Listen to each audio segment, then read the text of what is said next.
Welcome class. कोरिलेस force के ऊपर में इस दूसरे लेक्चर में आपका स्वागत है। इसके पहले के लेक्चर में हम लोगों ने देखा कि फ्रेम ऑफ रेफरेंस दो तरह के होते हैं, इनर्शियल और नॉन इनर्शियल। जो भी फ्रेम ऑफ रेफरेंस एक्सेलरेटेड होता है with respect to any other inertial frame of reference, ऐसे फ्रेम ऑफ रेफरेंस को बोलते हैं कि वो नॉन इनर्शियल है। और ऐसे फ्रेम ऑफ रेफरेंस में न्यूटन के जो नियम हैं वो सीधे सीधे अप्लाई नहीं कर सकते, और यदि न्यूटन के लॉ को अप्लाई करना है ऐसे फ्रेम ऑफ रेफरेंस में तो हमें एक स्यूडो फोर्स या फिक्सिशियस फोर्स -ma ऐड करना होता है in addition to the existing forces. यहाँ पर कि जो वेक्टर a है वो जो फ्रेम ऑफ रेफरेंस है, non inertial frame of reference, उसका एक्सेलरेशन को डिनोट कर रहा है। आज के लेक्चर में हम लोग जानेंगे कि हंगरी ऑपरेटर क्या होता है और कैसे हम लोग हंगरी ऑपरेटर की सहायता से कोरिलेस फोर्स का एक्सप्रेशन निकाल सकते हैं। तो शुरू करते हैं। तो आप लोगों ने देखा होगा कि सपोज कभी भी आप किसी रोड पे जा रहे हैं और रोड पर जाते वक्त आप सपोज कीजिए कि इधर पश्चिम दिशा है और इधर पूरब दिशा है, और आप अपनी कार में जा रहे हैं पश्चिम से पूरब की ओर। तो आपको ऐसा लग सकता है कि आप तो स्थिर हैं, लेकिन चीज़ें जैसे कि पेड़ या कोई मकान या कोई इसी तरह के कोई पहाड़ एक्सेट्रा पूरब से प्रकट हो रही हैं और पश्चिम में उनका लोप हो जा रहा है। पूरब में इधर से ऐसा लगेगा आपको कि ये सारी चीज़ें मूव कर रही हैं उल्टा दिशा में। आप तो स्थिर हैं, ये सारी चीज़ें मूव कर रही हैं, तो पूरब से प्रकट हो रही हैं और कुछ समय के बाद आपको दिखना बंद हो जाता है, तो पश्चिम में क्या होता है, वो उनका लोप हो जा रहा है। ओके, तो अब अगर ये जो आपका रास्ता है ये स्ट्रेट लाइन नहीं होकर के सपोज कीजिए कि इस तरह से एक बड़ा सा गोल रास्ता है। ये इतना बड़ा है कि आप एक बार में सपोज कीजिए सिर्फ इतना ही दूर देख सकते हैं, और आप क्या कर रहे हैं, आप अपनी कार में मोशन कर रहे हैं फ्रॉम अगेन से here west to east. Okay, यहाँ पर वेस्ट है इस डायरेक्शन में और इस डायरेक्शन में ईस्ट है, तो आप पश्चिम से पूरब की तरफ जा रहे हैं अपनी कार में। तो अब यही अगर पहाड़ और पेड़ आपको क्या लगेंगे, यहाँ पर सपोज पहाड़ है, इधर कोई पेड़ है एक्सेट्रा, तो आप अगर जैसे जैसे आप मूव कीजिएगा पश्चिम से पूरब की तरफ, जैसे ही आप यहाँ पर पहुँचते हैं आपको दिखना शुरू होता है पहाड़ और पेड़, और जैसे ही आप यहाँ पर पहुँचते हैं इस पॉइंट को क्रॉस करते हैं आपको पहाड़ और पेड़ दिखना बंद हो जाता है, क्योंकि बहुत लंबा ये सर्किल है। इसलिए तो आपको ऐसा लग सकता है कि आप तो स्थिर हैं इस कार में, ये पहाड़ और पेड़ क्या हो रहे हैं कि पूरब की साइड से आ रहे हैं, इनका बेसिकली क्या हो रहा है, उदय हो रहा है पूरब की साइड से, और पश्चिम की साइड में जा कर के दिखना बंद हो जा रहे हैं। हाँ, इनका आदर्शन हो जा रहा है पश्चिम की साइड में, तो पश्चिम की साइड में क्या हो रहे हैं, ये अस्त हो रहे हैं। ठीक है, ऐसा आपको लग सकता है। तो ठीक यही चीज़ होता है जिसके कारण कि हमें सूरज रोज का रोज उदय होता हुआ और अस्त होता हुआ लगता है, क्योंकि पृथ्वी जो है वो अपने अक्ष पर घूम रही है पश्चिम से पूरब की ओर। ठीक है, और इसीलिए हमें ऐसा लगता है कि सूरज और जो भी तारे हैं एक्सेट्रा वो सब क्या हो रहे हैं, पूरब से पश्चिम की तरफ आ रहे हैं, पूरब की तरफ प्रकट होते हैं और पश्चिम की तरफ जाकर के अस्त हो जाते हैं। ठीक है, और चूंकि जो पृथ्वी है वो काउंटर क्लॉकवाइज यानी कि वामावर्त दिशा में, काउंटर क्लॉकवाइज दिशा में घूम रही है, इसलिए ये जितने भी ऑब्जेक्ट हैं वो क्या हो रहे हैं, जैसे कि सूरज या चांद, वो एंटी क्लॉकवाइज, सॉरी मैंने उल्टा बोल दिया, काउंटर क्लॉकवाइज और एंटी क्लॉकवाइज एक ही बात है। तो ये जितने भी सूरज और चांद और ग्रह नक्षत्र हैं वो सभी क्या प्रतीत होते हैं कि वो क्लॉकवाइज यानी कि दक्षिणावर्त दिशा में मोशन कर रहे हैं। ओके, तो इस ऑब्जर्वेशन से पता चलता है कि अर्थ जो है वो क्या हो रहा है, अपनी धुरी पर रोटेट कर रहा है from in the counter clockwise direction with some angular velocity omega. Angular velocity मतलब जैसे कि अगर कोई आदमी है वो 5 किलोमीटर जा रहा है, हाँ, 3 घंटे में, तो उसका जो लीनियर वेलोसिटी होता है v, वो क्या होता है, distance travelled upon time taken. वो कितना हो जाएगा, 5/3 किलोमीटर पर आवर। उसी तरह से यदि कोई ऑब्जेक्ट है जो कि रोटेट कर रहा है along some axis with angular velocity omega, तो इसका क्या मतलब है कि अगर ये ऑब्जेक्ट रोटेट कर रहा है तो अगर कोई लाइन यहाँ पर है जो कि t=0 पर 0 सेकेंड पर यहाँ पर था, तो जो कि ये रोटेट कर रहा है, जैसे जैसे टाइम बीतेगा ये इस डायरेक्शन में चलता जाएगा। तो सपोज करो कि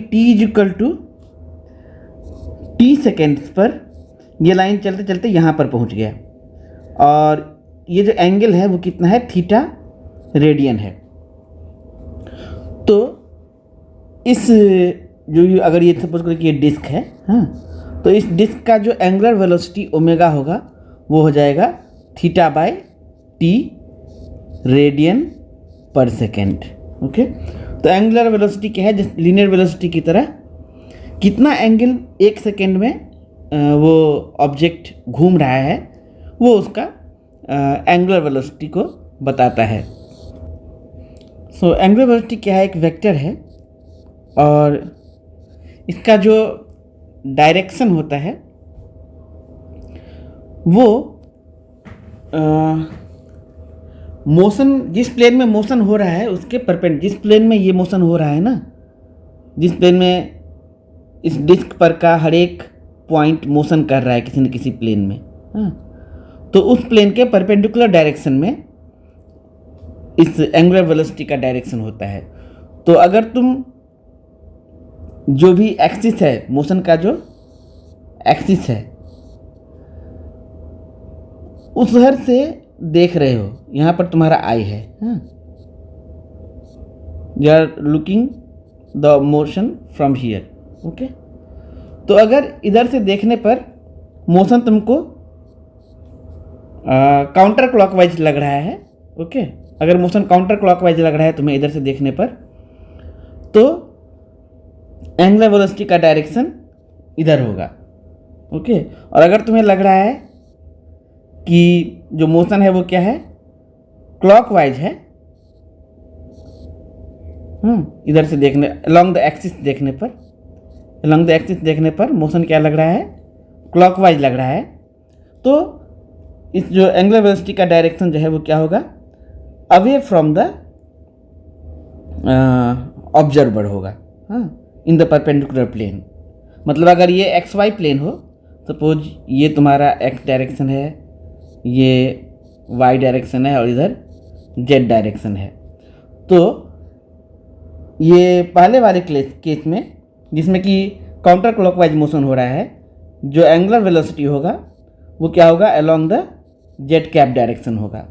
और दूसरे वाले केस में जिसमें कि क्लॉकवाइज मोशन हो रहा है, जो एंगुलर वेलोसिटी होगा वो क्या होगा, तो negative of Z cap direction में। तो I hope that clears the idea about angular velocity. तो क्योंकि अर्थ जो है वो अपने एक्सिस पर रोटेट कर रहा है विथ एंगुलर वेलोसिटी ओमेगा, तो जो भी आदमी यहाँ पर, या जो भी ऑब्जर्वर, या जो भी फ्रेम ऑफ रेफरेंस अर्थ पर फिक्स्ड है, वो भी क्या कर रहा है कि रोटेट कर रहा है अर्थ के साथ। सपोज अर्थ के सेंटर से अगर मैं इस फ्रेम ऑफ रेफरेंस के ओरिजिन को मिला रहा हूँ, या इस ऑब्जर्वर के लोकेशन को मिला रहा हूँ, तो एंगल थीटा बन रहा है। तो ऐसे केस में ये जो आदमी है, जैसे जैसे अर्थ रोटेट करेगा इधर से इधर की तरफ, वैसे वैसे ये आदमी भी क्या करेगा, एक सर्कुलर ऑर्बिट में मूव करता रहेगा, हाँ, और उसका जो रेडियस होगा वो कितना हो जाएगा, अगर यहाँ से देखो तो ये भी क्या है, आर है, राइट, ये आर है, ये एंगल है थीटा। तो इस सर्किल का जो रेडियस होगा वो कितना हो जाएगा, r sin थीटा। ठीक है, तो यह आदमी r sin थीटा के सर्किल में मूव कर रहा है और इसका वेलोसिटी कितना है, velocity v is equal to omega into r, जो कितना है इसके लिए r sin थीटा है इस आदमी के लिए। तो यूनिफॉर्म मोशन से, मतलब एक तरह से ये समझो कि यूनिफॉर्म सर्कुलर मोशन में है ये आदमी। ठीक है, अपने रोटेशन के कारण अर्थ एक non inertial frame of reference है और इसीलिए कोई भी ऑब्जर्वर जो अर्थ से मोशन को ऑब्जर्व कर रहा है वो एक non inertial frame of reference में है। और इसीलिए जब हम अर्थ से मोशन को एनालाइज करेंगे तो हमें स्यूडो फोर्सेज लगाने होंगे, जो कि क्या हैं, जिनको कि हम कोरियोलिस फोर्स और सेंट्रीफ्यूगल फोर्स एटसेट्रा बोलते हैं। तो अभी हम लोग देखेंगे कि कोरियोलिस फोर्स के लिए हम लोग एक्सप्रेशन निकालेंगे और उसके लिए सबसे पहले हमें क्या चाहिए होगा, हंगरी ऑपरेटर।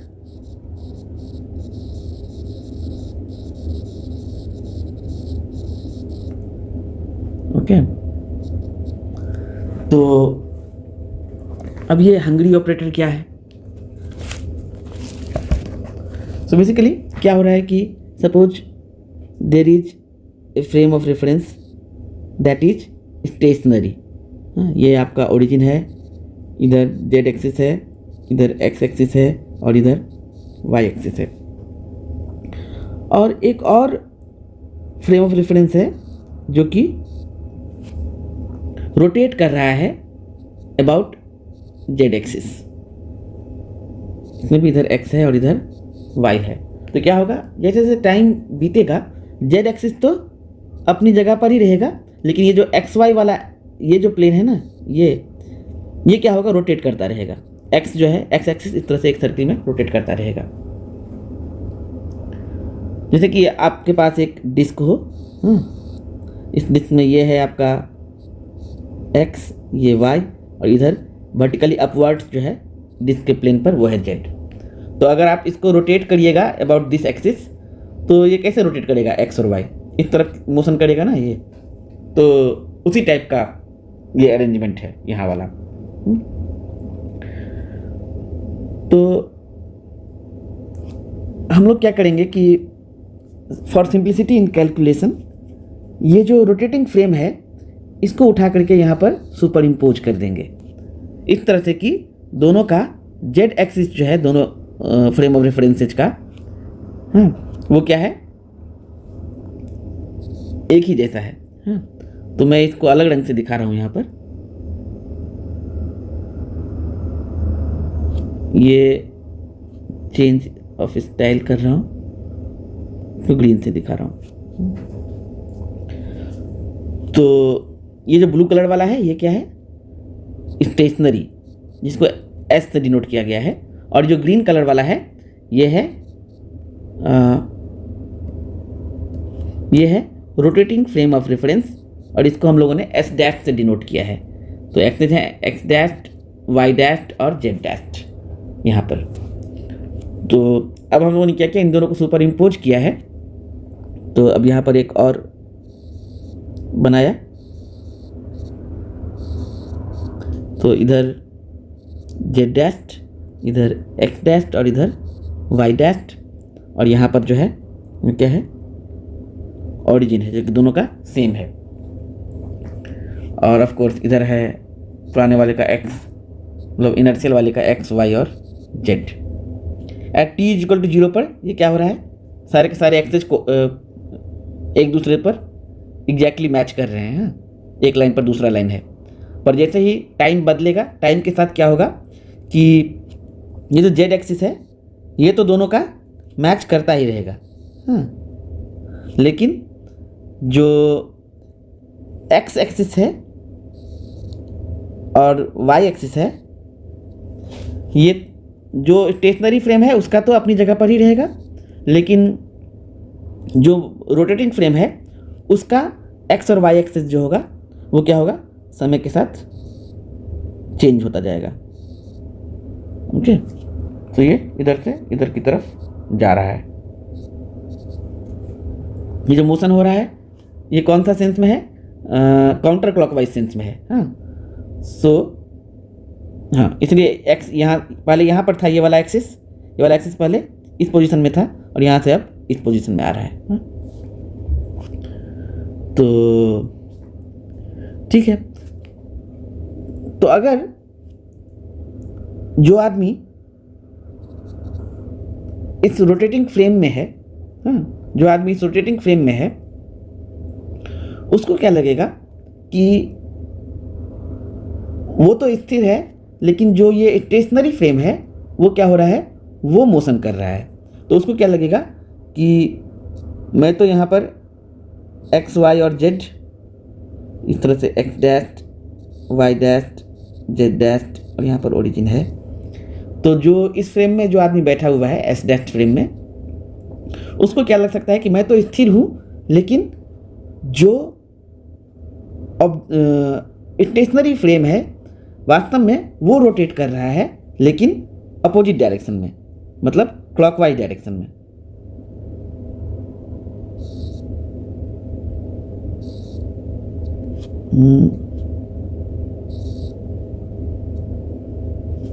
ठीक है, तो इधर है तुम्हारा z, इधर x और इधर y। थोड़ा सा प्रॉब्लम हो गया। Okay, so let me just correct this one. सो इधर तुम्हारा ये हो गया, ये क्या हो रहा है? ओके, सो जो x यहाँ पर था पहले, तो अब किधर चला गया, उस इस साइड में चला गया यहाँ से। हाँ, तो यहाँ पर x है, और पहले y जो था वो पहले यहाँ पर था, तो वो भी इस साइड में शिफ्ट हो गया है इन द क्लॉकवाइज सेंस। सो ये है तुम्हारा y और इधर है तुम्हारा x। ठीक है, now suppose that vector r is fixed in the stationary frame. Okay, so as seen from the rotating frame, as seen from the frame S dashed, okay, this vector r will appear to be rotating clockwise along with the frame S. So suppose in t seconds this vector r goes from this position to this position, and during this time it subtends an angle theta. So, or let us say in terms of spherical polar coordinates, let's suppose that this has rotated by an angle phi. Okay, so this angle as well as, so this angle as well as this angle, both are phi. Okay, and of course the angle that the vector makes with the z axis does not change. Okay, this angle is still theta only. So now the change in the vector r during this small period of time t is, say if I yeah, so the change in vector r in this short period of time, say dt, is dr, where dr is the vector, this vector, right, from here to here, this vector is dr, that is final minus initial. So and the angle that, this angle that is subtended is, instead of calling this phi, let us call this d phi. So now how much is the dr? If you see, the magnitude of dr is this much, right, which is how much? This is a parallelogram. Okay, this one is a parallelogram. So dr is this side. Okay, and how much is that dr? That depends on how much is this length. Okay, so this length is r, and this r has two components. This along the z axis it has r cos theta, and in the xy plane the component is r sin theta. Okay, so during the motion of this vector r, the angle of the vector r with the z axis, which is theta, does not change. So here also you have r sine theta, and this length is dr, and the angle between these two is, basically you can check, it is d phi. Here also I am writing d phi. So from here, from this picture, it is clear that dr is equal to r sine theta d phi, and if you want to find out dr by dt, then that becomes r sine theta d phi by dt. Okay, so this can be further written as dr by dt is equal to omega r sine theta, where d phi by dt I have written as omega and r sine theta is kept as such.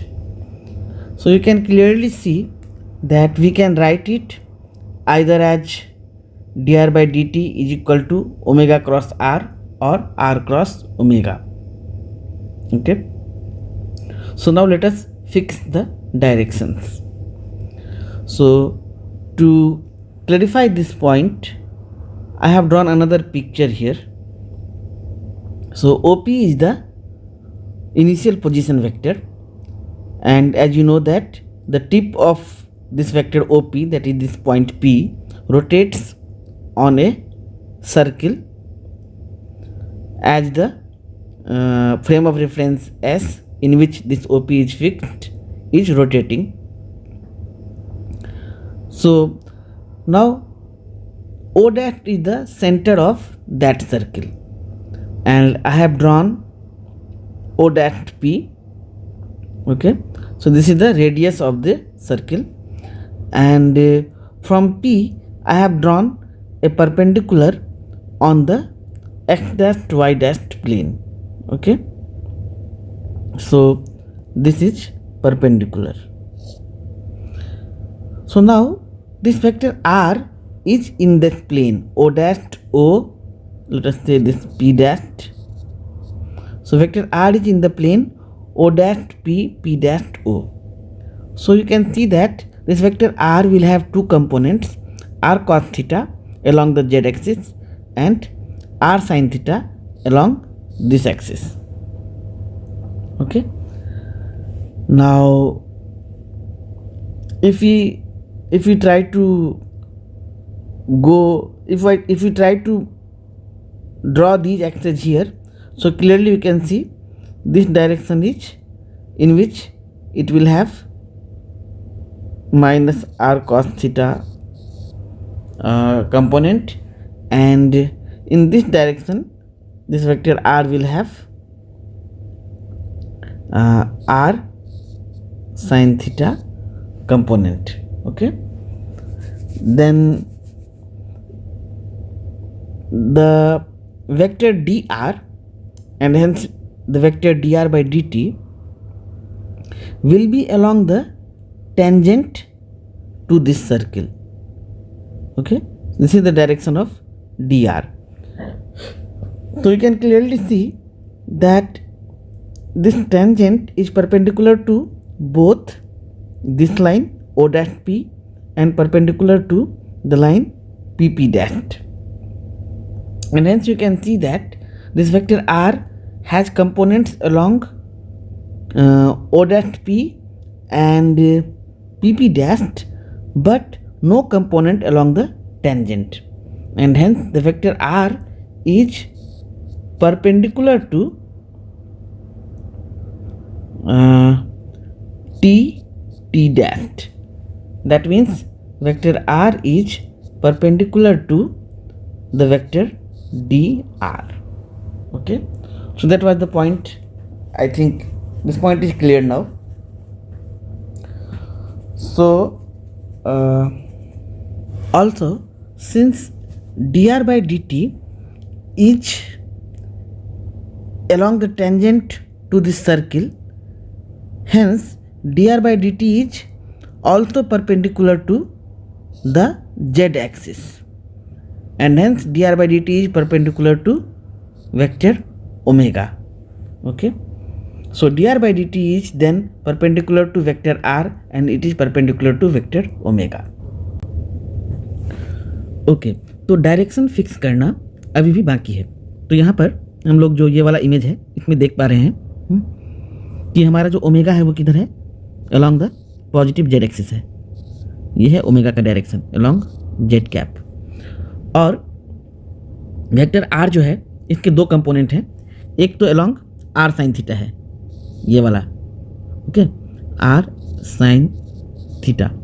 तो ये जो component है ना are sine theta, जो कि x Y plane में projection है are का, इसको हम लोग एज्यूम करते हैं कि इधर जो है हमारा वो क्या है, एक्स एक्सिस है। तो हमारा वाई एक्सिस किधर होगा, वाई एक्सिस हमेशा क्या होगा, काउंटर क्लॉकवाइज डायरेक्शन में होगा। ओके, एक्स से काउंटर क्लॉकवाइज डायरेक्शन में हमेशा वाई होता है, क्योंकि हम लोग राइट हैंडेड कोऑर्डिनेट सिस्टम में वर्क करते हैं, right handed coordinate system. Okay, idea ये है कि x cross why should give me Z. अगर ये क्लॉकवाइज डायरेक्शन में हो तो एक्स क्रॉस वाई जेड नहीं देगा, हाँ, इसलिए हमेशा एंटी क्लॉकवाइज डायरेक्शन में होता है वाई। तो आप देख सकते हैं कि जो D R by D t का डायरेक्शन है वो क्या है, इस डायरेक्शन में है, here to here. So clearly d are by D t किस डायरेक्शन में है, निगेटिव वाई कैप डायरेक्शन में है d are by D t. तो अब अगर d are by D t को लिखना हो इन टर्म्स ऑफ ओमेगा और आर के क्रॉस प्रोडक्ट में, तो क्या लिखना पड़ेगा, हमें चाहिए निगेटिव वाई कैप, तो जेड कैप, और ये एक्स कैप है, तो z cap cross x cap का उल्टा करना है। ओके, तो z cap cross x cap with a minus sign will give you minus y cap. तो इसीलिए क्या हो जाएगा, minus omega cross are. Okay, क्योंकि आर का जो कंपोनेंट जेड की डायरेक्शन में है, ओके, उसका जब ओमेगा के साथ क्रॉस प्रोडक्ट लेंगे तो वो जीरो दे देगा। तो इसीलिए जो D R by D t है वो क्या हो जाएगा, is equal to minus omega cross r. ठीक है, तो यहाँ पर हम लोगों ने एज्यूम किया है कि वेक्टर आर जो है वो फिक्स्ड है इनर्शियल फ्रेम एस में, और non inertial frame S dash में ही सिर्फ वो चेंज होता हुआ प्रतीत होता है। क्यों प्रतीत होता है, क्योंकि एस डैश रोटेट कर रहा है इसीलिए। लेकिन सपोज करो कि ये आर जो है ये चेंज कर रहा है एस में भी, if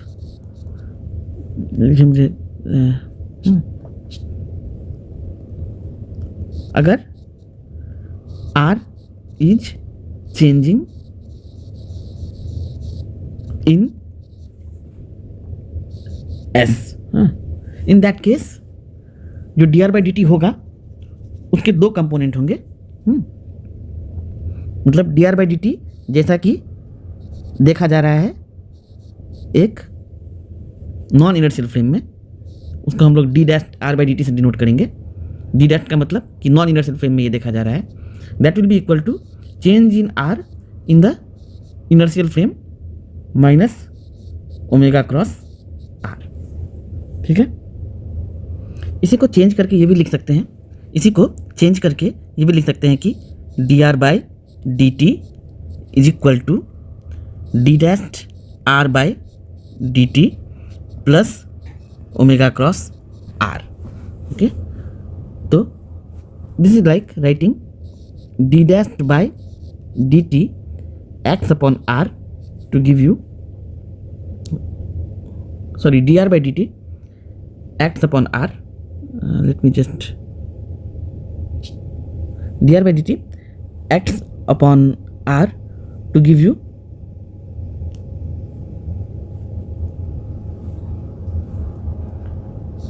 d dash by dt plus omega cross acts upon r। तो ऑपरेटर के टर्म्स हम लोग लिख सकते हैं d by D T is equal to D dash by D T plus omega cross. तो ये जो ऑपरेटर है इसको बोलते हैं हंगरी ऑपरेटर।